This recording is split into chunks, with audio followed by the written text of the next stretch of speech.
tous les yeux sont rivés sur les marchés actions, qui dévissent, rebondissent, puis repartent à la baisse, à cause de la perspective aujourd'hui certaine d'une récession, déclenchée bien entendu par le confinement imposé un peu partout dans le monde à cause de l'épidémie de coronavirus.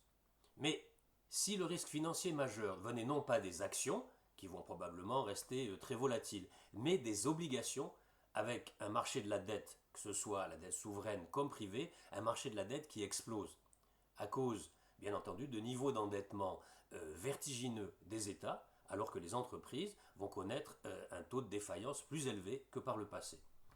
Que faut-il penser de ce scénario? Faut-il craindre une crise de la dette, une remontée trop brutale des taux? J'ai souvent évoqué les politiques accommodantes des banques centrales injectant de l'argent, pas cher, sur les marchés financiers dans mes vidéos récentes. Mais avec la crise sanitaire du Covid-19, ce sont des banques centrales qui inondent de plus belle les marchés et des gouvernements qui dépensent à tout va pour renflouer des entreprises frappées par la crise. Mais cela dit, ces gouvernements vont devoir encore plus emprunter et s'endetter pour financer ces énormes masses d'argent frais. Le plan de relance américain, par exemple, prévoit de mobiliser 2000 milliards de dollars, soit plus de 10% du PIB américain, ou une année à peu près complète, enfin même plus, une année complète de croissance de la France, avec des chèques de 1000 à 1200 dollars pour chaque adulte et 500 dollars pour les enfants. C'est la fameuse helicopter money de la théorie monétaire moderne, qui est mise en application sous nos yeux. Guillemets.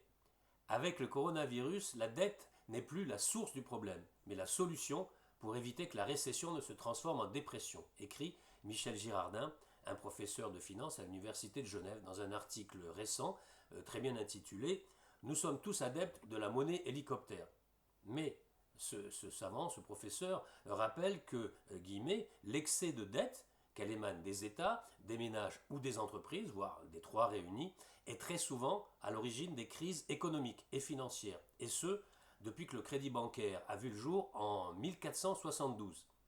La dette totale aux États-Unis, effectivement, c'est-à-dire la somme de la dette publique qui représente déjà 106% du PIB, à laquelle s'ajoute la dette des ménages, 70% du PIB, et celle des entreprises, 44% du PIB. La dette globale représente donc un total faramineux qui atteint aujourd'hui 220% du PIB, rappelle ce professeur.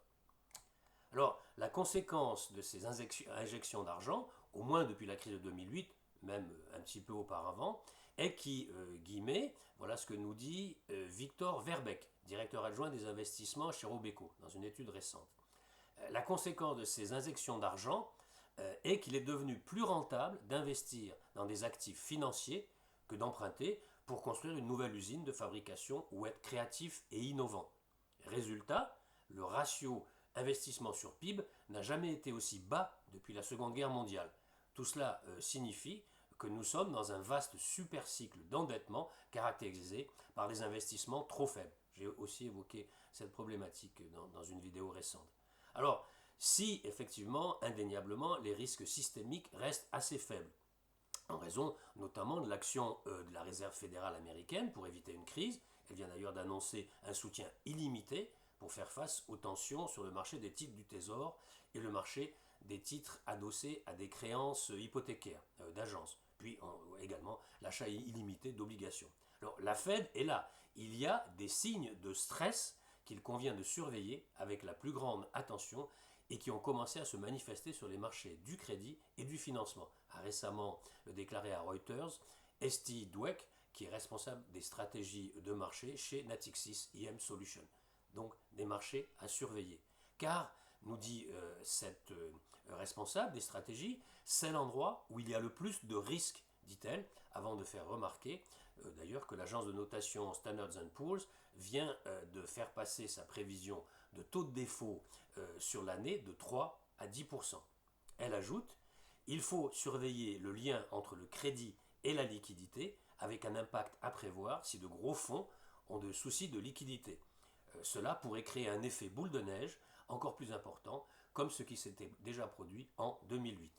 C'est clairement le risque le plus dangereux et celui que les banques centrales essaient d'éviter, pense Natixis, cette responsable des stratégies de marché chez Natixis IM Solutions.